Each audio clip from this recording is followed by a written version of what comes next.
Question of the day. Do divorced dads get a raw deal? Let's talk about it.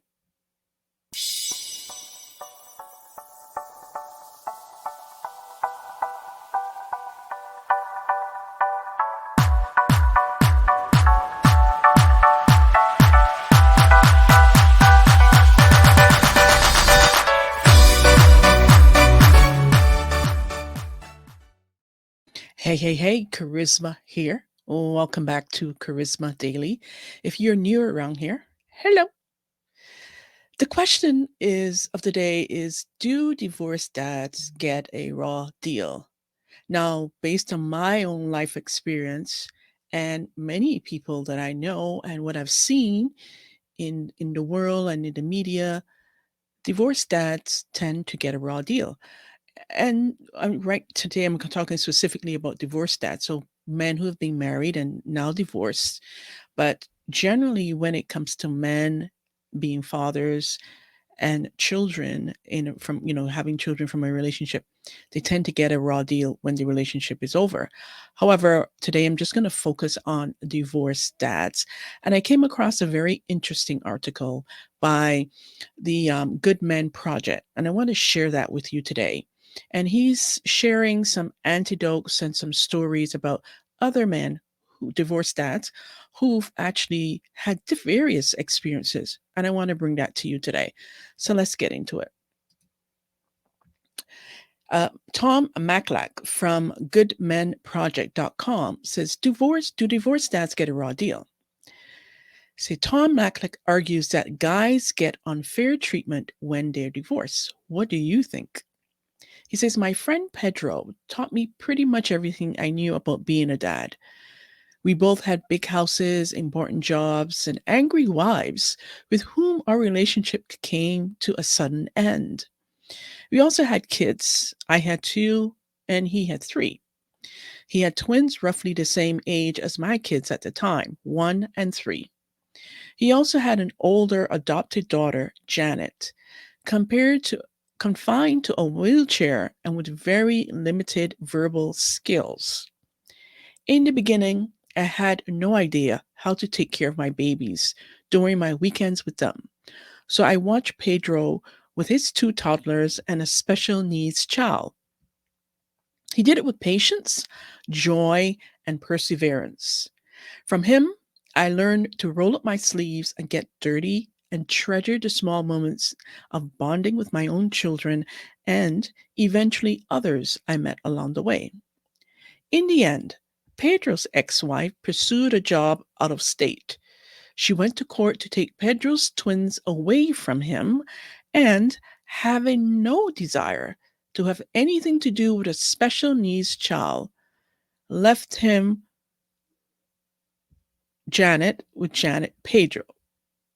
left him with Janet, sorry. Pedro, an attorney, defended his own case and lost.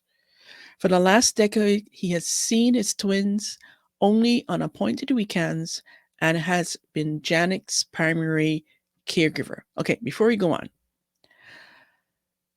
help me to understand why this ex-wife of him would have fought for the twins who were completely healthy and normal, but she didn't want the special needs kids. Okay, so some can argue, okay, the special needs kids would obviously required a lot more attention, a lot more care. Yes, we know that's a given. But she fought for the twins, two kids who are a twin, but she didn't want the special needs child. Why? Can you answer that? Can you tell me what you think? Why she would not have wanted a special needs child? Besides the fact it requires more work. Okay, she's working, fine, I get it. But aren't twins a lot of work too? Don't they require care and attention and money, and they need to be looked after, and they need love and all those things? All the things? It's very strange to me. But let's continue. So, Dan is a bonds salesman. He lives in Massachusetts, where alimony has no expiration and has 3 kids. After his divorce, his ex wife took up with another man who moved into Dan's own house with his kids. His ex didn't marry her boyfriend. She wanted to continue the generous financial arrangement set forth in the terms of the divorce, which means that if she had remarried this man who was living in Dan's house with his kids and his ex-wife, the means that the alimony and the whatever he was paying to take care of the kids, and maybe she was getting some too, would have come to an end or it would have been decreased.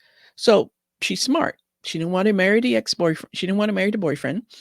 She wanted to continue to shack up with him in Dan's house with his 3 kids while she got alimony. Interesting. Dan got remarried and decided his own means of financial survival would be to quit his job. Eventually, Dan hired an attorney who brokered a new agreement that put a time limit on the alimony terms. Now, I've never heard of this before, where maybe it's different for various states, but my understanding and my experience have been that alimony generally comes to an end at some point, when the kids become 18 and so on. But apparently in Massachusetts, it goes on for forever, which is interesting. His ex-wife eventually married her boyfriend, but Dan, who'd been out of work for a year, had no choice but to get a job out of town away from his kids. Interesting. Do dads get screwed in divorce?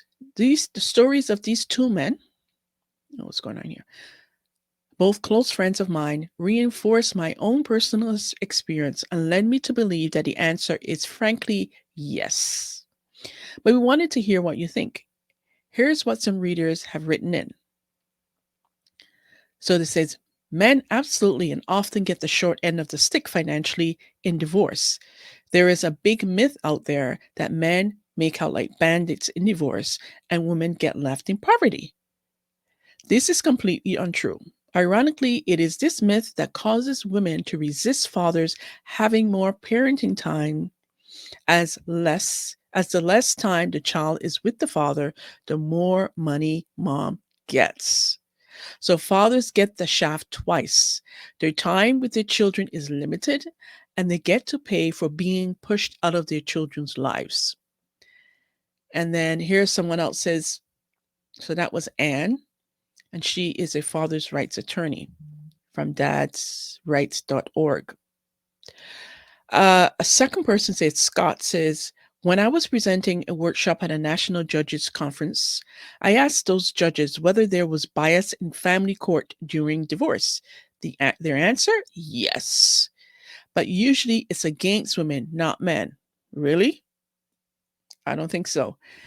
Their reasoning make perfect sense. Society expects mothers, not fathers, to be the natural nurturers, okay? So if mom falls just a bit short of the ideal parent, we consciously penalize her. In contrast, if dad changes a couple of poopy diapers, we unconsciously gives him extra credit. So if that's true, then why do mothers more often have custody? The judges explain that it's not the court's bias against fathers, it's men's bias against fatherhoods and dads who run away from their responsibility. Interesting. Those are the ones who are skewing the numbers. It's the men who fight paternity or who are abusive, who are making responsible fathers and husbands look bad. The fact of the matter is, when men actually want and ask for custody, they are much more successful than some would have us believe. Well, I don't agree with the judge here. I do not, or the judges, because they're saying it's the few bad apples that makes it bad for other fathers who are upstanding, who are there for their children. They're saying that it's the ones who run away from their responsibility, who don't want to pay the child support, who don't want to take care of the kids when the relationship comes to an end, that it is their fault, that the good fathers, the responsible fathers, gets penalized. No, I don't agree, because each case is a by case situation. You are supposed to judge the case based on its own merit, not not because of some bad apples. So the fact that they're going to say, oh, it's because of the other irresponsible dads and fathers that's making it bad for the good fathers and responsible fathers, that they get penalized and they get screwed over, well, then the system is clearly flawed, because it should not be based on the bad apples. And in general, I truly believe that dads get a raw deal when it comes to divorce. I personally know family members who have been upstanding fathers and continue to be upstanding fathers, even though that the relationship has ended with the mother. But the lengths that the mom, let me speak of just one case, the length the mom have gone through to destroy this man's life and his reputation baffles my mind. All he wants to do is to be a good father to his child, to be there, to take care of her, to support her, to take her to school every day, pick her up, drop her off. She spends time with him, be there for her, support her financially and emotionally and spiritually and all the things. But yet, the mother, it's such,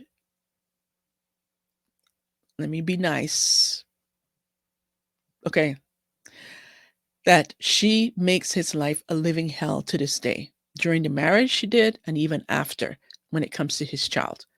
So you tell me, a man like this, should he be penalized for an irresponsible father that runs away and don't want to look after his children? No. The system is clearly flawed.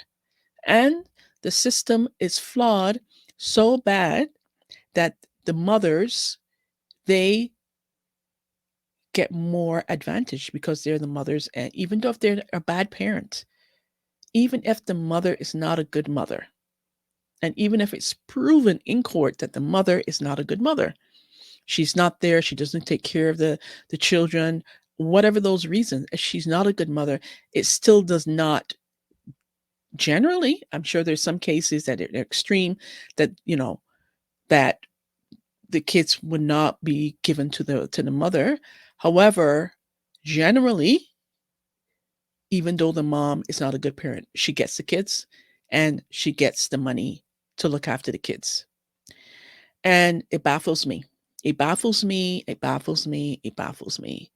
If you are a father, whether you were married or not, but obviously the relationship has come to an end, what has been your experience? Tell me. I want to hear from you, because we need to talk about this more. And fathers, responsible, loyal, good fathers need to speak up so that their rights can be heard, that the experiences that they're having can be heard, and so that the system, the court system, which is so biased, can be changed. Let me know in the comments, whether you're watching this on YouTube or listening to a podcast, what has been your experience? If you're a father and you believe that, you know, that it's unfair, do you believe it's unfair that you've gotten the raw end of the deal? I agree. I think you've gotten the raw end of the deal if you're a father, a divorced dad, or a father that you no longer have any. You're not in a relationship with a mother, but you want to continue to be a part of the child's life or children's life. Okay, so I want to share something else with you here. And actually, maybe I'll leave that for another episode, because that's a deep one. But I do want to round off this episode with one of the comments I received today. I want to share a comment. Ironically, it's about double standards.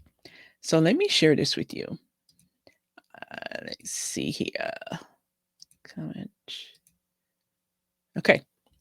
So this episode that I just shared with you, do divorced dads get a raw deal, right? They do. I agree. which means there's double standards. So I did a story about a 31-year-old woman who had sex with a 13-year-old. If you haven't seen the episode, you can go back and watch it. I believe she was from Mississippi. And let me just check. I think it was Mississippi she was from. She had sex with a 13-year-old and got pregnant for the 13-year-old. And she was charged. However, she didn't get sent to jail. And my thing was, why isn't this woman going to jail? It's double standards, because clearly if a man, 31-year-old man, had sex with a 13-year-old girl, he would have gone to jail. He would have been charged with a wazoo of charges, right? And clearly he should be. So why is it that this woman did the same, she had the same crime, but she's not paying the same time as a man would? So I did an episode on that, and I also did a shorts on that. And this comment here from Jacqueline Miles, I want to address this comment. Jacqueline, if you're watching this episode, this is for you.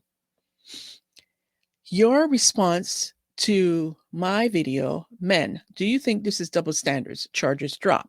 So the charges were dropped against this woman. She didn't go to jail. She was pregnant, okay? But that doesn't mean even if you're pregnant, you can have the baby and then go to jail. I don't understand why the charges were dropped.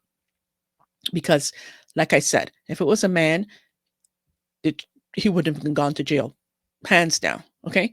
So Jacqueline Miles asked this question.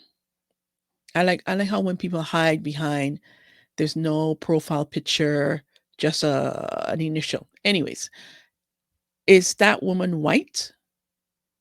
Yeah, I believe she is. Would you be talking about this if the woman was black? Jacqueline, it baffles me why some people make everything about race. The episode that I shared was not about race. Most of my episode on this show is not about race. It is about male versus female. It is about double standards when it comes to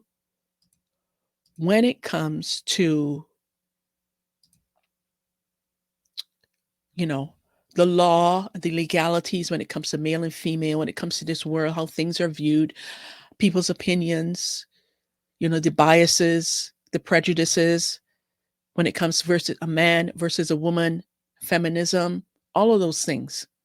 So it really baffled me this morning when I saw this question. Is that woman white? I would have had the episode whether it was white, she was white, black, whatever. That's not the point. That's not the premise of why I did the episode about this story.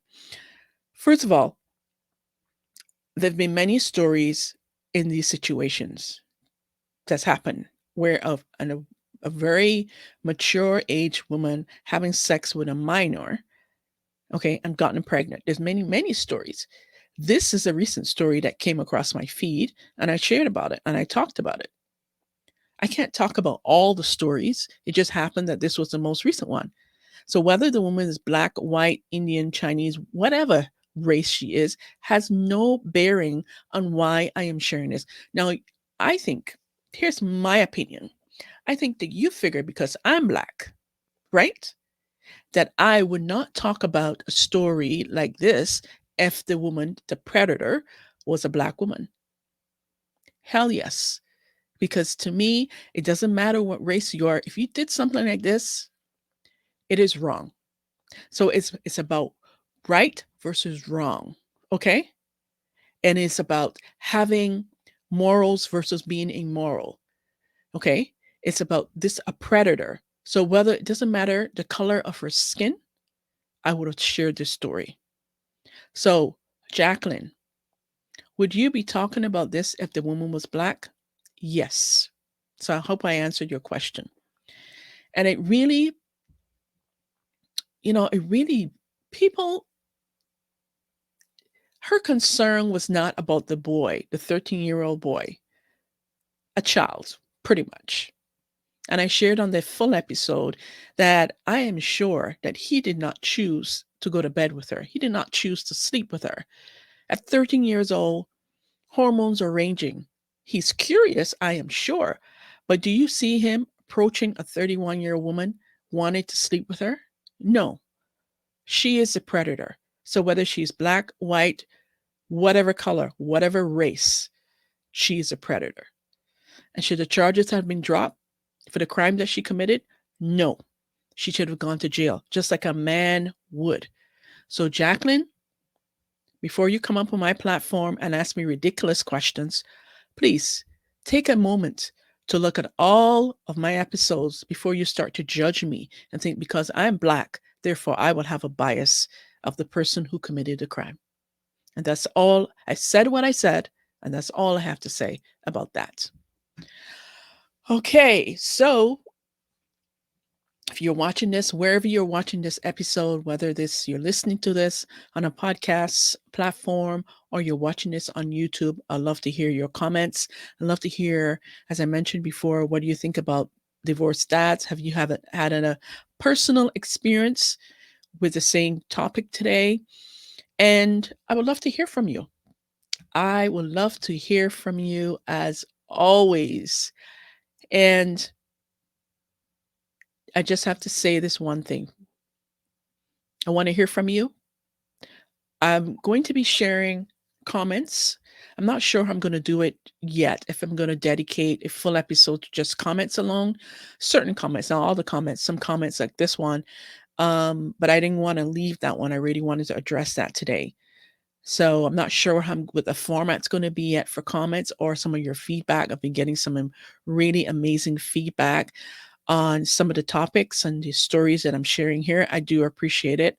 Keep those coming. And so I'm not sure what the format's going to be like yet, but I really had to address that one. That one was just like burning me, burning me.